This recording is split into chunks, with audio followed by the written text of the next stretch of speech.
Alright guys, welcome back to game number 6, as we're just about halfway through this season. We're going to be taking on the Purdue Boilermakers this week. We lost last week to Wisconsin for our first loss of the season. We didn't drop down that far, but hopefully we're not going to lose 2 in a row here, as Purdue is undefeated to start off their season.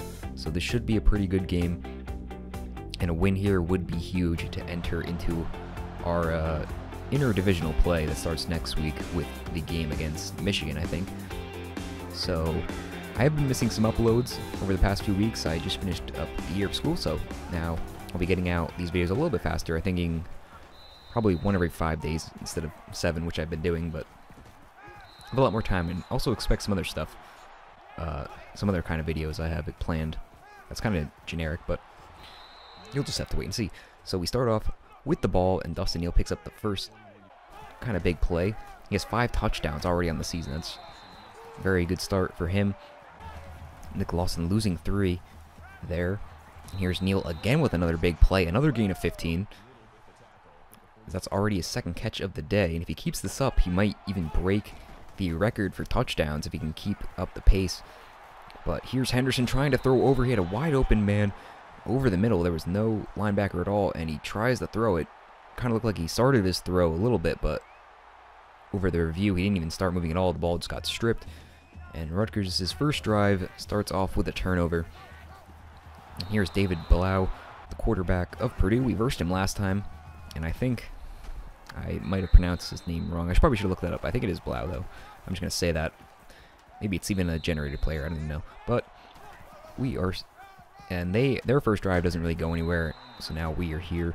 And Terrell Harmon loses 3. Set up another 2nd down and long. A perfectly thrown floater to Dustin Neal gets us the first down. And now here's Lawson picking up 6 on the run up the middle. And now it's Mike Woods running to the outside.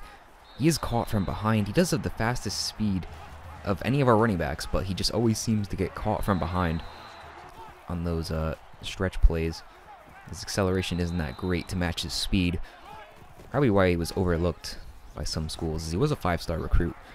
But here's Lawson running an 8-yard gain, 3rd down and 3. Henderson with a bunch of field open in front of him. He gained 7 on that one, takes the huge hit, and he is still in the game, so that didn't really matter. Henderson now rolling out, throwing over the middle to Dan Allen, who's wide open, and just a breakdown in coverage over the middle as Dan Allen gets his 3rd touchdown of the season.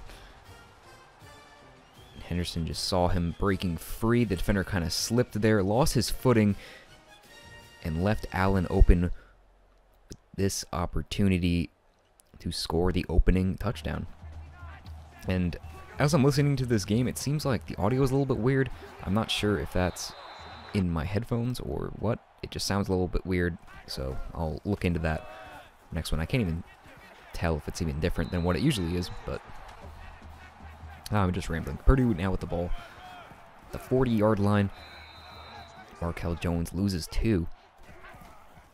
Now 2nd down and 12 for Blau. Throws to the side. Just a quick check down.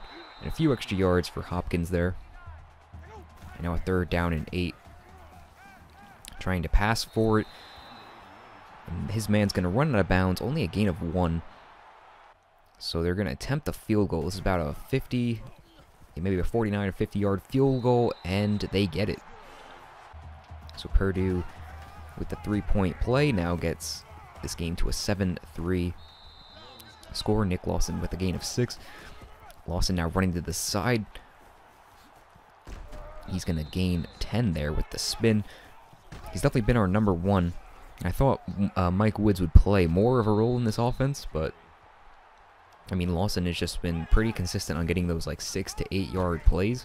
That there's really no point, especially when Mike Woods seems to be more of a big play or no play at all kind of guy. So now it's a 2nd down and 10. Henderson throwing to Lawson out of the screen. And a gain of 4 on that play. Sets up a 3rd and 6. So Henderson trying to buy some time for himself. Goes down. Probably should have thrown that one away, but play would have resulted in a punt anyway.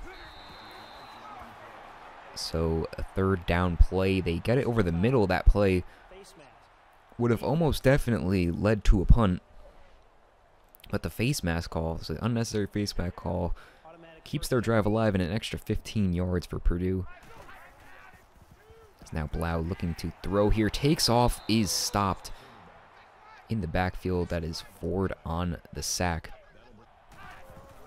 Yeah, that's going to set them up with a 2nd and 15. They're going to try the screen to try to pick up those yards back. Not much there. Another flag on the play, though. Personal foul. Clipping. Offense. But it is luckily an offensive penalty, so we did not mess up another play there.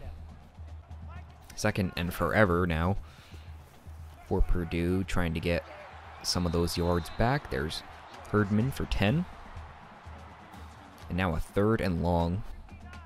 Let's see if they can pick it up here. Blau's going to throw over the middle.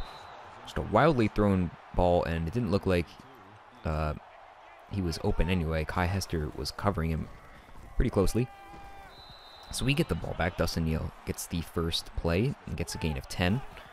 Now it's a 2nd down and 10. Henderson under pressure, chased down, throws it out of bounds smartly this time, which leads us to a 3rd and 10. Trying to pick it up here. No one's really open. He's just going to chuck it downfield to Terrell Harmon, and that one is going to be broken up. And Purdue gets the ball back with 3 minutes left. He's going to fumble the ball. The lineman picks it up, and that's going to be a loss of 7. So now another 3rd and long situation. This time they pick it up. The diving play by the receiver actually doesn't work. I thought he did pick it up there for a second. I was wrong. They do not get it. That would have been a huge play for them, but nope, we now have the ball back. So we're going to throw this one off to Neal as they goes in between the safety and the corner. Now just over 2 minutes left. Henderson throwing. This time to Griffin, a gain of 9. This up with a 2nd and 1. Another play action for Henderson. He's going to float this one outside to Lawson, who picks up 14 and gets us inside the 10. 2nd and goal. We're going to pitch it to him this time. The blocks are picked up, and Lawson is into the end zone for the first time this season. He's been our number 1, or easily our number 1 running back, and kind of surprising it took him this long to get into the end zone. Just kind of tells how good our run game is. But now with a minute left, we did get the ball back, but just a few plays in, we turn it right back over, giving Purdue 40 seconds left and pretty good field position. And we'll just have to see if they can capitalize it. Spencer Tears, I remember him from playing last time. Now a 12-yard gain to Worship. Now they're inside the red zone. 20 seconds left. We just got to keep them out of the end zone. As we do it there, 3rd and 1. We just got to get one big stop. He gets a yard, brings him into a 1st and goal. A few plays later, it's 3rd down. 8 seconds left. Can we keep them out? We can't. A nice throw to the back corner of the end zone gives Purdue the touchdown and closes this to a 14-7 game. It's now start of the 3rd quarter. This game's been pretty tight, lots of defense, and not really a lot of offensive firepower for either team. 3rd down for Purdue. A nice play there to Herdman, gets him 5. Now here's Blau trying to throw again, takes off for himself, a lot of space in front of him, gets 14 and gets him down just 1 yard short of the 1st down, which they're going to pick up right here on this play to Fuller, who gains 5. Now from the 40, Blau airing it up, more busted coverage, and that one really wasn't needed. Purdue now up 17-14. As we're going to try to strike back just as quickly. Wide open over the middle is Allen, but the ball just didn't have enough power on it to get there fast enough. He was breaking free for a while. Maybe if you would have saw it earlier, but didn't capitalize on it. Purdue got the ball back. They didn't capitalize on their drive either, so we got the ball back. Lawson lost 3 there. Now a screen play to Lawson. He's going to get the 1 block. He needs a lot of open space in front of him. Chased down and brought down at the 50. Big play there for Lawson. Henderson now throwing to the side, wide open. Naki Griffin, if he would have stayed in bounds, that could have been an extra 20, but just had too much forward momentum, knocked out of bounds, and now Mike Woods is losing 5. So this is one problem we've also had, is that we get these huge plays, and then we just stutter to make any points out of it. It's 3rd down and 11. We have to get these 11 yards, and Neal comes up with one of his very few drops of the season. And that's going to lead to a field goal, which we do end up missing. So it was probably our best drive, and it didn't result in any points.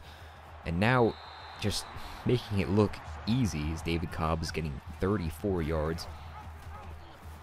Now Blau taking it for himself, chased down. I think that was Keith Hale in the backfield, got it. Now with a QB draw for Blau, he's going to slide down just at the 25. 6 yards to go for the 1st down. He's going to check it down and immediately met by our linebacker. It's going to lead to us getting the ball back. I don't know why that was so difficult.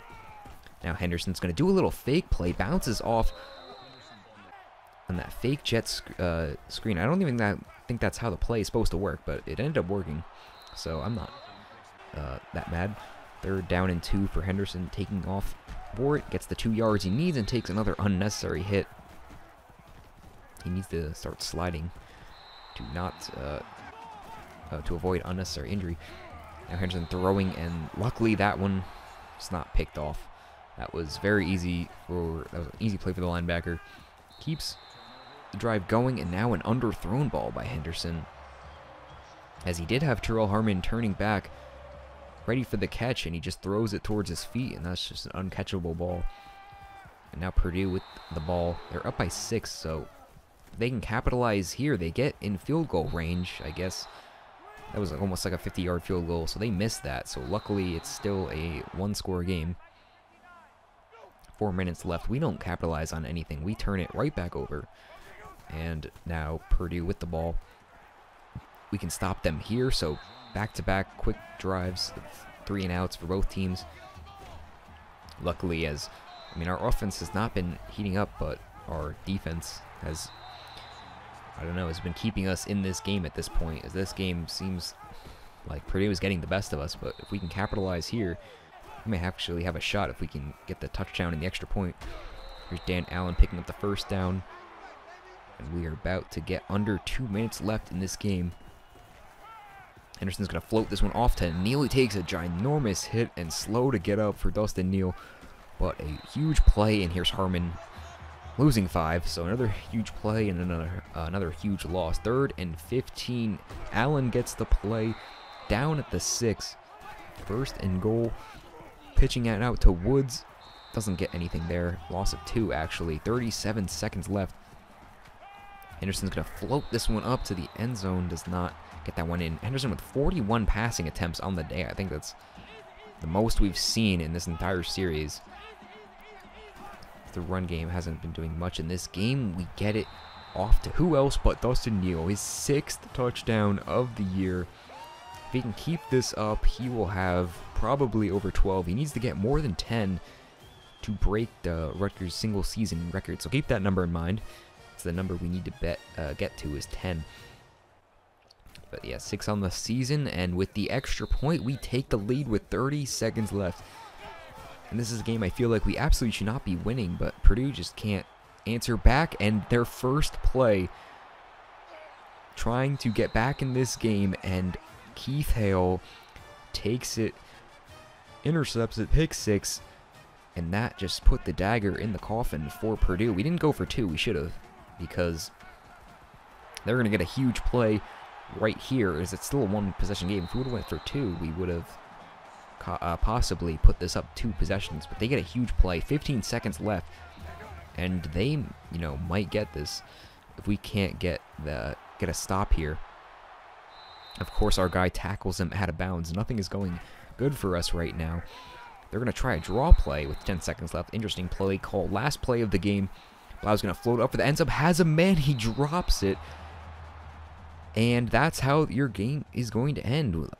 They could have just tied it up right there, and just a simple drop is the only reason that we're really coming out of this game with a win. Our defense played great today. Our offense struggled. And Keith Hale, probably, I think, one of the first times he's player of the game. I hope you guys enjoyed this episode, and I will catch you guys in the next ones. Goodbye.